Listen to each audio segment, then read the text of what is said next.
ডোমকলে আগ্নেয়াস্ত্র সহ গ্রেপ্তার এক ব্যক্তি, উদ্ধার হয়েছে দুটি রাইফেল ও গুলি। ধৃত ব্যক্তি অস্ত্র কারবারে যুক্ত বলে পুলিশের অনুমান। বৃহস্পতিবার ধৃতকে পুলিশি হেফাজতের আবেদন জানিয়ে কোর্টে পাঠানো হয়েছে।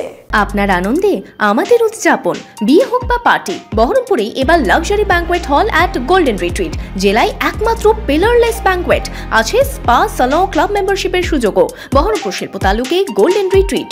ডোমকলের আমিনাবাদ এলাকায় আগ্নেয়াস্ত্র সহ গ্রেপ্তার এক ব্যক্তি, উদ্ধার হয়েছে দুটি রাইফেল ও গুলি।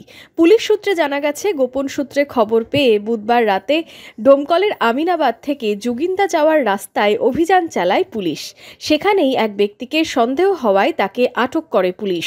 তার কাছ থেকে উদ্ধার হয়েছে দুটি রাইফেল ও 2 রাউন্ড কার্তুজ। ধৃত আব্দুস সাত্তার ডোমকলের আমিনাবাদ এলাকার বাসিন্দা বলে পুলিশ সূত্রে খবর। ধৃত ব্যক্তি অস্ত্র কারবারে যুক্ত বলে অনুমান পুলিশের। এই আগ্নেয়াস্ত্র কোথা থেকে কোথায় নিয়ে যাওয়া হচ্ছিল তা জানতে বৃহস্পতিবার ধৃতকে 7 দিনের পুলিশি হেফাজতের আবেদন জানিয়ে বহরমপুর সিজিএম কোর্টে পাঠানো হয়েছে।